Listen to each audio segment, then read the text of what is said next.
Hello and welcome to Data Engineering with Subhadeep. In today's video, we are going to dive deep into a crucial topic for any production system: Python logging and monitoring, specifically tailored for data pipelines. Here is our agenda.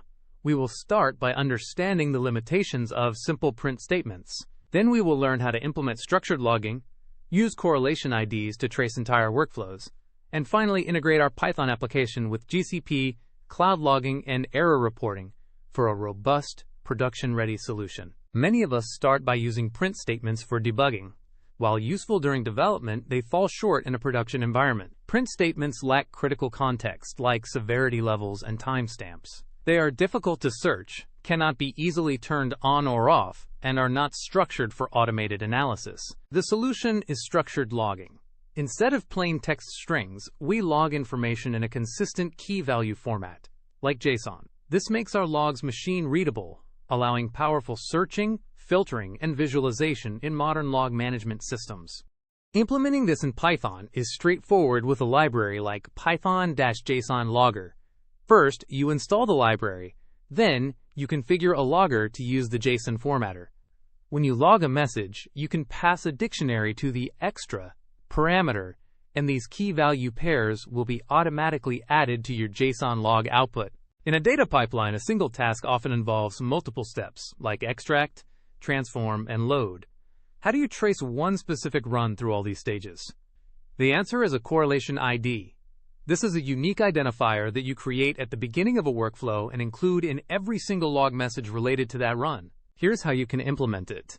We use Python's UUID library to generate a unique ID at the start of our main pipeline function.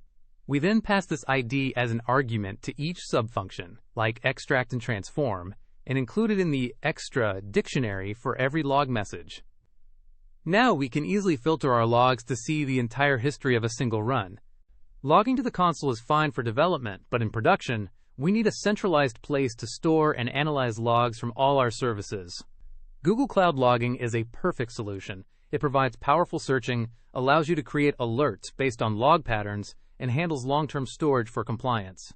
To integrate with GCP, we use the Google Cloud Logging library. After installing it, you create a logging client and attach the Cloud Logging handler to your logger. That is it.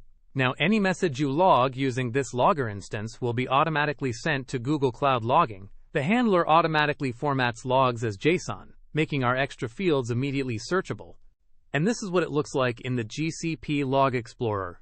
The main message and severity are top-level fields. Most importantly, all the custom data we passed in the extra dictionary appears neatly inside the JSON payload field.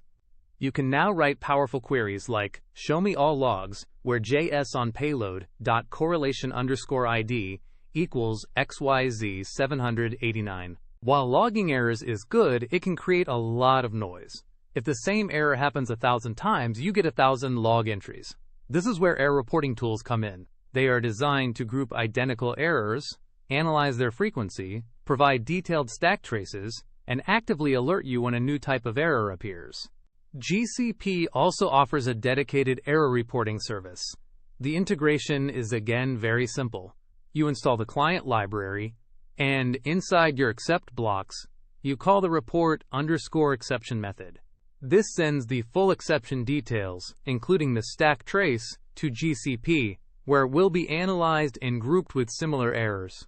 Let's see a complete example. Here we have a main ETL pipeline function. It starts by generating a correlation ID.